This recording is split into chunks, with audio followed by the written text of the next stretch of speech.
ಭಾನುವಾರ ಬನ್ನಿ ನೀವು, ಜಾತ್ರೆ ಇದೆ. ಅಂದ್ಬಿಟ್ರೆ ಮತ್ತೊಬ್ಬ ನಟ ಬರಕ್ ಸಾಧ್ಯನೇ ಇಲ್ಲ ಮೇಡಮ್. 25 ವರ್ಷಗಳಾದ್ಮೇಲೆ ಮೇಡಮ್ ಯಜಮಾನ ಸಿನಿಮಾ ಮತ್ತೆ ರಿಲೀಸ್ ಮಾಡಿದ್ದಾರೆ.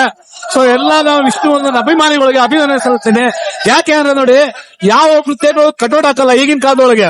ಬರೀ ಒಂದು ಪೋಸ್ಟ್ ಹಾಕೋದಕ್ಕೆ ದುಡ್ಡು ಖರ್ಚಾಗುತ್ತೆ ಯೋಚನೆ ಮಾಡೋ ಜಾಗದೊಳಗೆ ಯಜಮಾನ ಅಭಿಮಾನಿಗಳು ಇವತ್ತು 10 ಕಟೌಟ್ ಇರ್ತಾರೆ, 100 ಅಡಿ ಕಟೌಟ್ ನಿಲ್ಸಿದ್ದಾರೆ. ಸಾಲದಕ್ಕೆ ಬಿರಿಯಾನಿ ಹಂಚ್ತಾ ಇದಾರೆ, ಎಲ್ಲಾ ಕಡೆ ಸಿಹಿ ಹಂಚ್ತಾ ಇದಾರೆ. ಯಜಮಾನ ಅಭಿಮಾನಿ ಕೋಟಿ ಮೇಡಮ್. ಆದ್ರೆ ಯಜಮಾನ ಸಿನಿಮಾ ನೋಡಿ ಇವತ್ತು ಸಕ್ಸಸ್ ಆಗಿದೆ. ಇವತ್ತು ಮೇಡಮ್ 25 ವರ್ಷ ಆಗಿದೆ. ಆದ್ರೂ ಎರಡು ಶೋ ಮಾರ್ನಿಂಗ್ ಶೋ ಬ್ಯಾಟಿ 2 ಶೋಲ್ಡರ್ ಆಗಿದೆ ನೋಡಿ. ಜನ ಈಗಲೂ ಬಿಸಿಲು ಮನೆ ಕಾಯ್ತಾ ಇದ್ದಾರೆ ಮೇಡಮ್ ಜನಗಳು. ಯಜಮಾನ ಕ್ರೇಜ್ ಅದೇ ಮೇಡಮ್ ಹೇಳೋದು. ಭಾರ್ಗವ ವಿಷ್ಣು ಮಹಾರಾಜ್ ಗೆ, ಭಾರ್ಗವ ವಿಷ್ಣು ಮಹಾರಾಜ್ ಗೆ, ಭಾರ್ಗವ ವಿಷ್ಣು ಮಹಾರಾಜ್ ಗೆ, ಪಾರ್ಟಿಗೊಬ್ಬನಿಗೆ